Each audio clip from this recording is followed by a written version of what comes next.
We think that failure, we think that lucky breaks, we think that all of these circumstances, these things that happen to us, we think that these are things that we have to overcome or persevere without understanding that in some ways, these challenges and even these opportunities make us into the people that we're going to become.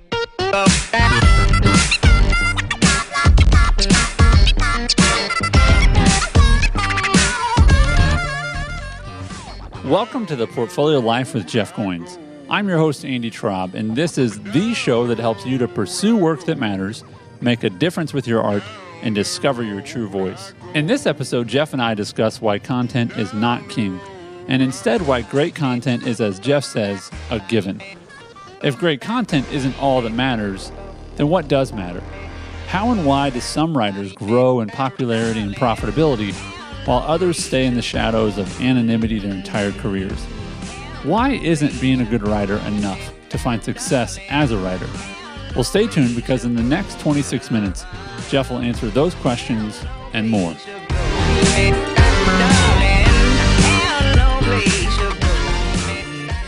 Jeff, how are you today, my friend?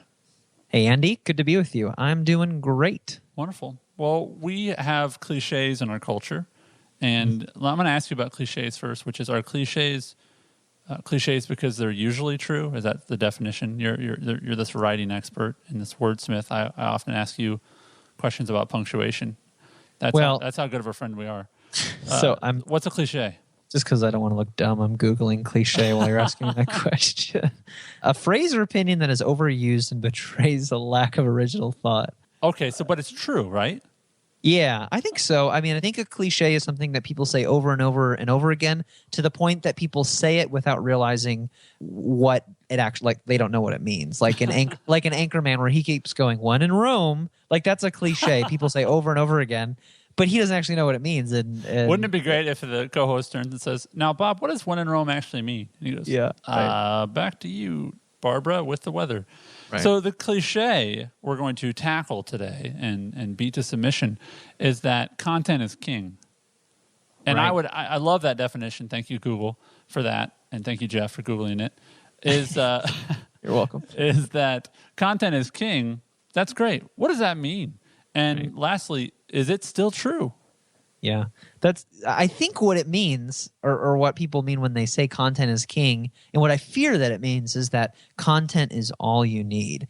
And that couldn't be further from the truth. I think what part of that is not true? Well, the whole thing? The whole part. But I want to ask, maybe, is the word we're going to focus on today all? I don't want to go too Bill Clinton here. What is, for those who know that reference.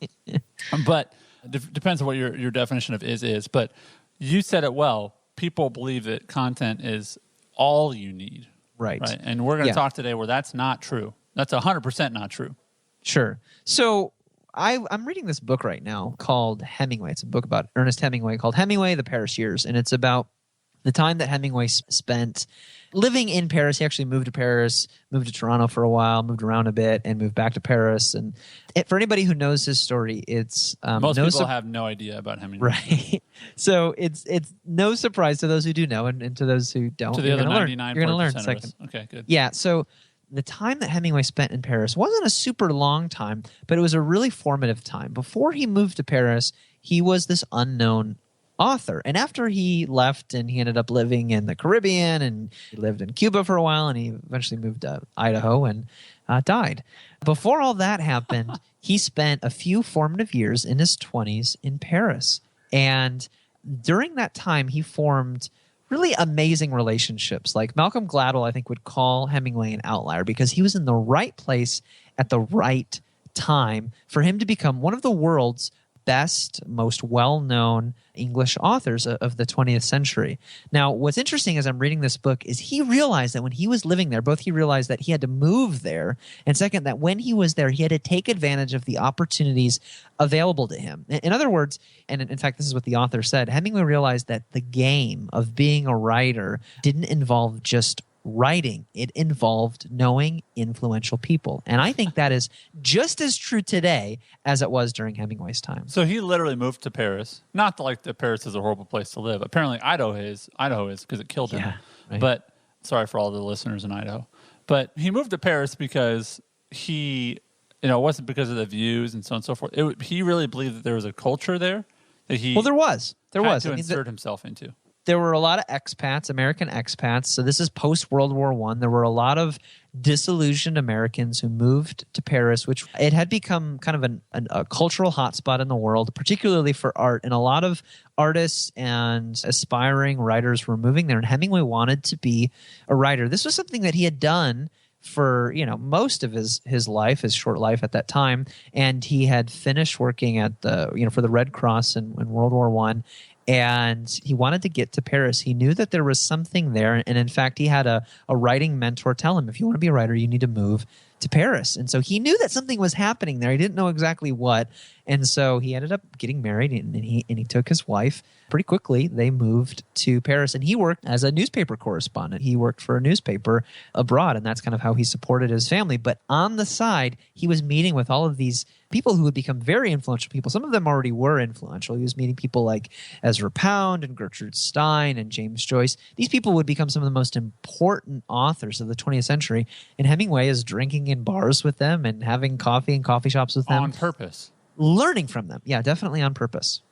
So the other thing I want us to think about and consider is, and maybe I'm wrong in this sense, but the world to me is very small now. Like, we got some world maps for our kids yesterday at Costco, and I thought, I want my kids to understand you can get on a plane from Nashville and land in another country very easily. But I'm wondering, how much of a jump do you think this was for Hemingway? Because it wasn't like, honey, let's drive down to the airport and get on one plane and land in Paris. I mean, this is a huge decision, and he's still young. I mean, how old is he when he makes this decision? He's in his early 20s. Wow. Yeah. So picks up, moves, and inserts himself into the culture. And within the context of what we're talking about today, which again is challenging the cliche that content is king and it's all you need, what are you submitting? Why is that? If someone says content is king, it's all you need, you just have to have great content, you would call bull. Right. So content is not king. Yeah, content is a given. And so I think we should just kind of retire that phrase and go, yes, you have to be great. You have to have something worth saying. So it was not enough for Hemingway to know all of these people. He had to have good work. But the flip side of that was being good was not enough. And I think that we like to remember the past. We like to remember history's heroes as bigger than life than they actually were. We like to think that the rules that apply to us or the situations or circumstances that we're facing, they didn't have to face. And yes, the world is very different from what it was in the 1920s, and literature and publishing are all very different now. But this is a truth that has endured, that who you know is in some ways more important than what you know. Or maybe another way to put it is what you know is not significant enough if it's not magnified by knowing a few influential people. And so I think that content is absolutely important. Yes, we get that. Can we just set that aside and go, yes, it's important that you have something to say and that you're good, but being good is not enough. You have to know the right people. And that in and of itself is not just a stroke of luck. It is a skill to be developed. And we thought just the writing was hard. Right. That's right. Yeah, it's hard. I mean, it's a lot to chew. When I moved to Nashville to admittedly chase a girl, not be in what was starting to become this culture, spot in the US, I didn't realize that I was moving into a place that, in essence, made me an outlier. It gave me some opportunities to meet some influential people that were going to help me grow in the areas that I wanted to grow. And when I first moved here, I didn't recognize that opportunity. And I remember looking around and seeing all of these people succeed and being jealous of them, not really knowing why, except that they were taking advantage of opportunities that I could have been taking advantage of, but simply chose not to. And I think I wanted to believe that my words were enough, and they're not. And I don't think that's a depressing thing. It should make you want to work harder. It should be a challenge. What I appreciate about Hemingway, I appreciate about any writer who succeeds, is that they aren't quite so arrogant to think that what they say is all of a sudden immediately relevant to all of us, and that they don't have to work to earn our attention. I mean, don't you want somebody to work to earn your attention? And if you want that as an audience member, why do you think that rule shouldn't apply to you as a communicator, as a writer? It should.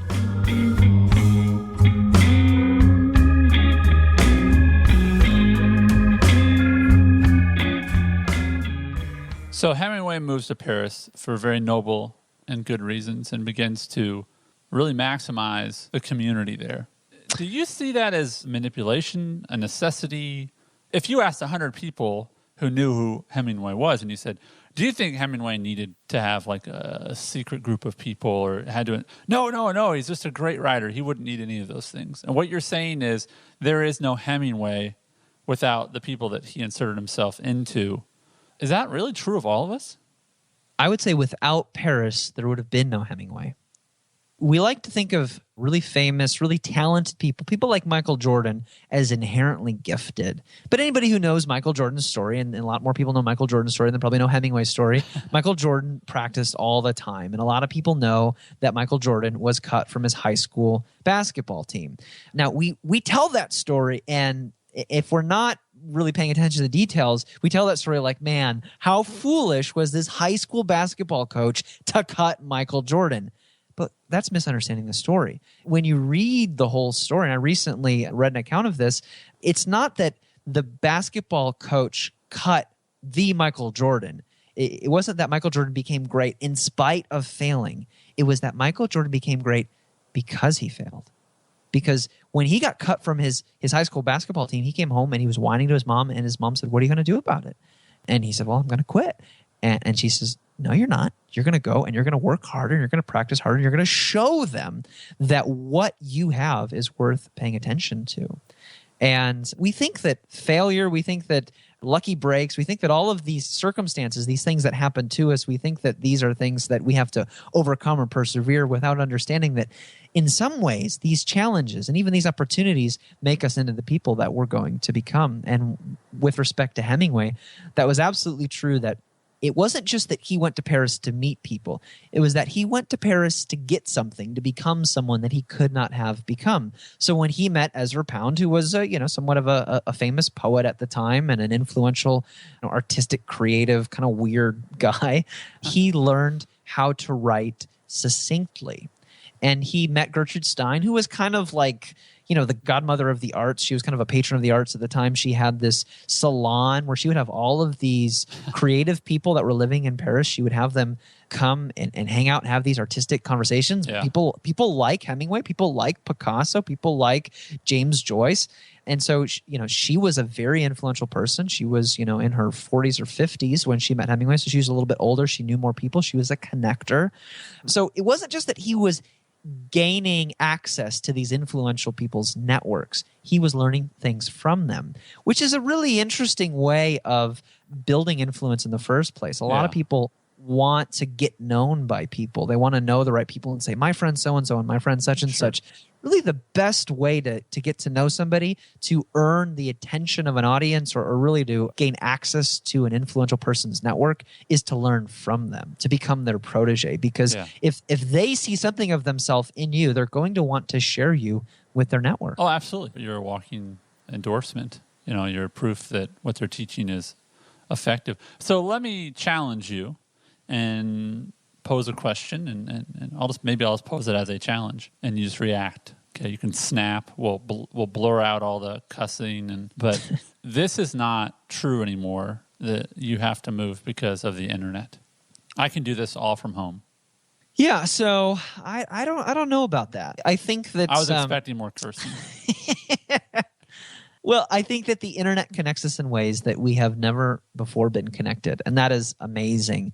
I think the thing that the internet offers us is also the same thing that it could potentially deprive us of, which is connection. I mean, you think of these words: internet, the World Wide Web, social media. These are like, they have these relational aspects to these words, these characteristics that we're supposed to use these tools to connect to us.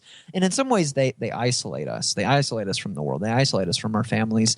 What I found is offline connection leads to online influence.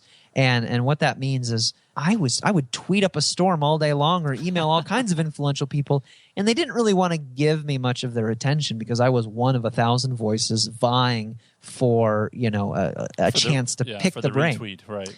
Yeah, right. But when I had an opportunity to sit down and have coffee with somebody or meet somebody at a conference or buy them lunch, find some way to show them that I wasn't trying to take, but do something to give or just get in front of them, I found that the connection often went deeper. Now, the problem with this is people go, well, I don't have access to those people, or I don't live where you live.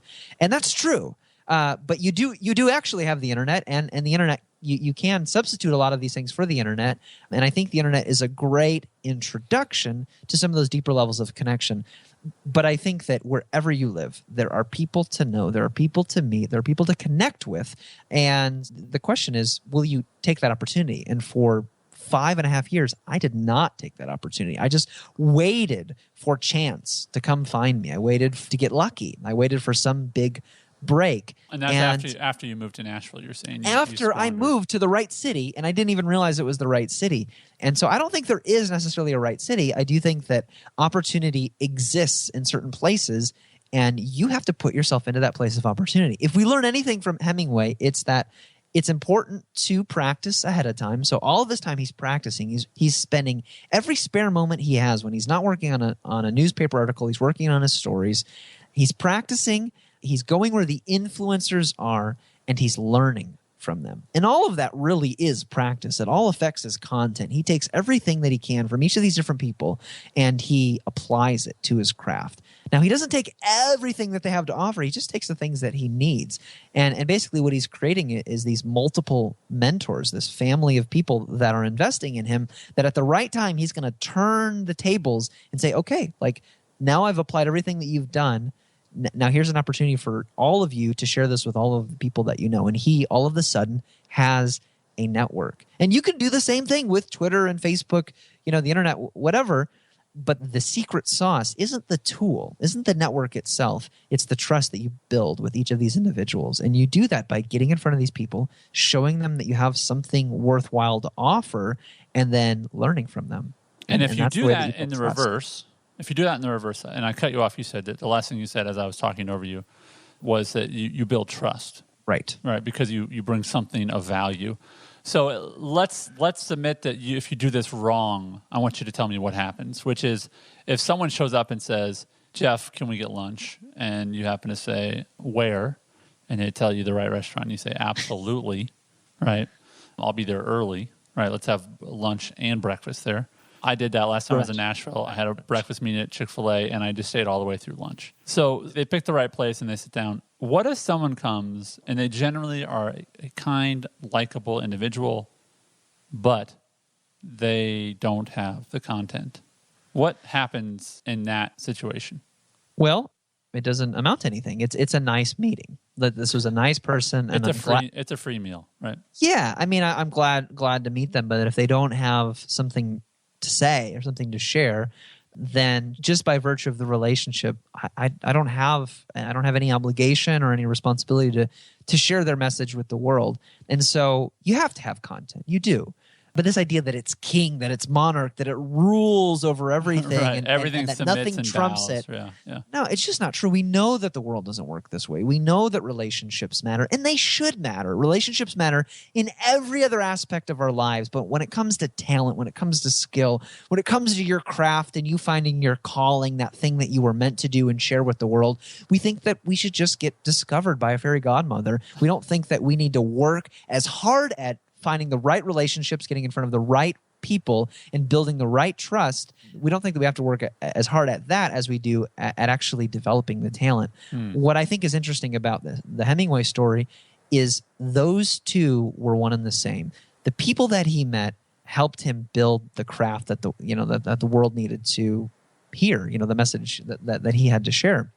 And that's kind of how I did it. I didn't meet people and buy lunch for them or coffee for them and say, I have this great message to share. I knew that I was learning. And that's what Hemingway did. He took the learner's approach, the student's approach. He didn't say, Ezra Pound, here are all my stories. He eventually started sharing stories with them and getting feedback from him. But he was trying to get better. Yeah. And if you want to flatter somebody, if you want to get on somebody's good side, don't show them how awesome you are. Ask them a question that gives them an opportunity to teach you. That's very different from picking their brain. Picking their brain is a taking exercise. Asking somebody to teach you or asking them to tell their story is a way to flatter them.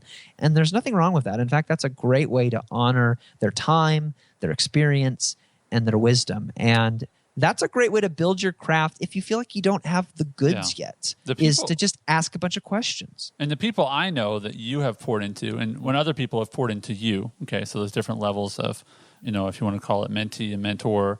When a mentor is most excited about meeting with the mentee again is when they have conveyed some advice, some wisdom, and they see the mentee has taken it and taken action. And absolutely. And the thing that is, I would assume, most infuriating is when someone takes your time, takes your ideas, and does nothing with either. Right? Well, part of that is, you know that you're gonna throw a lot of fishing lines out there before you catch a fish. You're gonna throw a lot of stuff out there and know that it's gonna fall on deaf ears. But your hope is that, this is the hope of any writer, of any communicator, any speaker, anybody who has something to say. They hope that the message eventually reaches somebody. And, I'll keep meeting with people for coffee and lunch as much as I'm able, in hopes of finding, that person that's going to take action.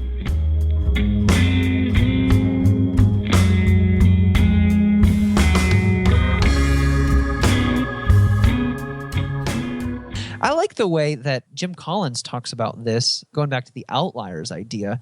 First of all, Hemingway wasn't an outlier. He became an outlier by changing his context, and we all have the power to do that, even if it just means stepping out of our comfort zone in our own hometowns and asking an influential person, whatever that means in your context, out to coffee or for an opportunity to hear their story. But I like what Collins says about Bill Gates, whom, has this incredible story, and he was born wealthy, and he was born into this, kind of prestigious environment. He went to Harvard, and he had these great opportunities. He was attractive. He was very. Oh wait, never mind. Okay, sorry. No, sorry, it was different. Right? Yeah, different Bill, and he was an outlier, and he became, the world's richest man as a result of his opportunity.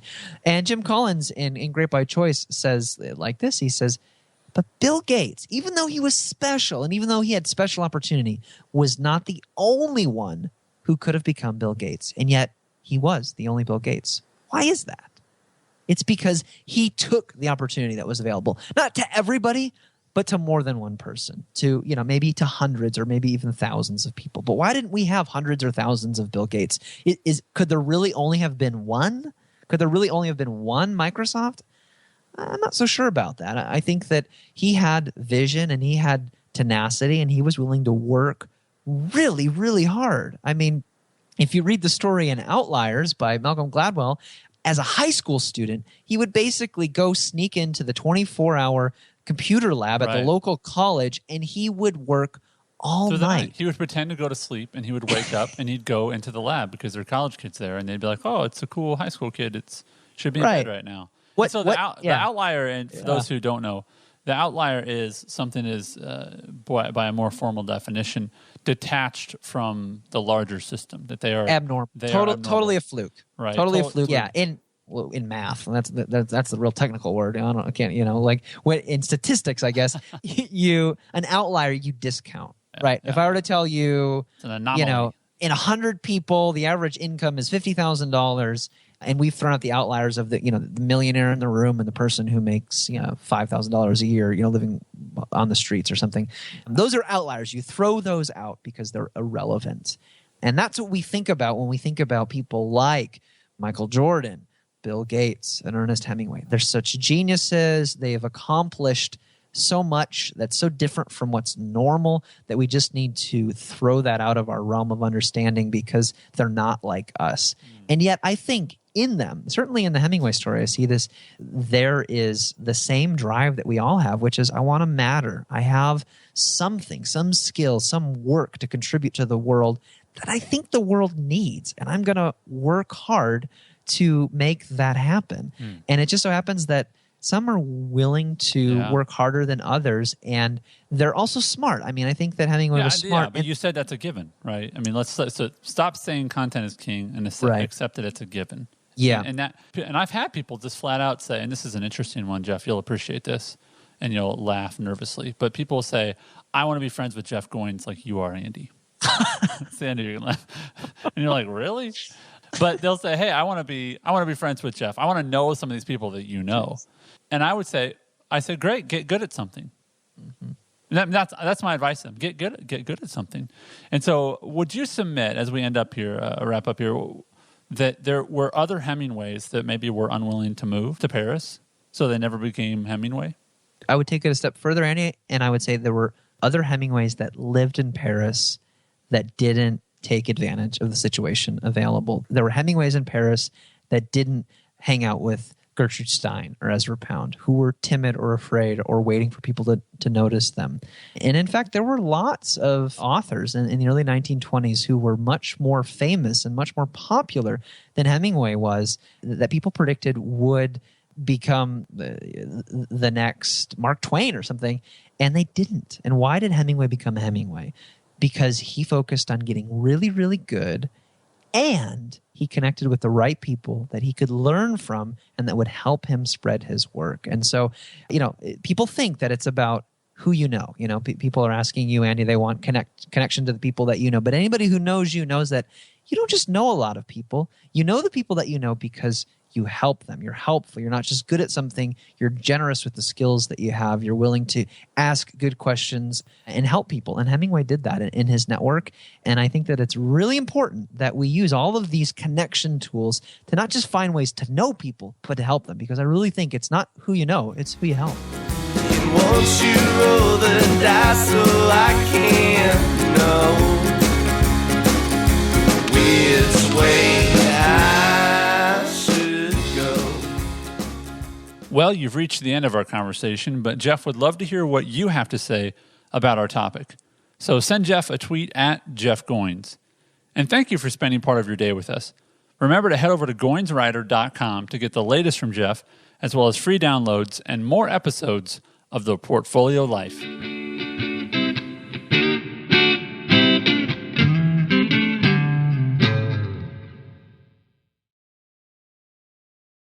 So it wasn't just that he was gaining access to these influential people's networks. He was learning things from them, which is a really interesting way of building influence in the first place. A lot of people want to get known by people. They want to know the right people and say, my friend so-and-so and my friend such and such.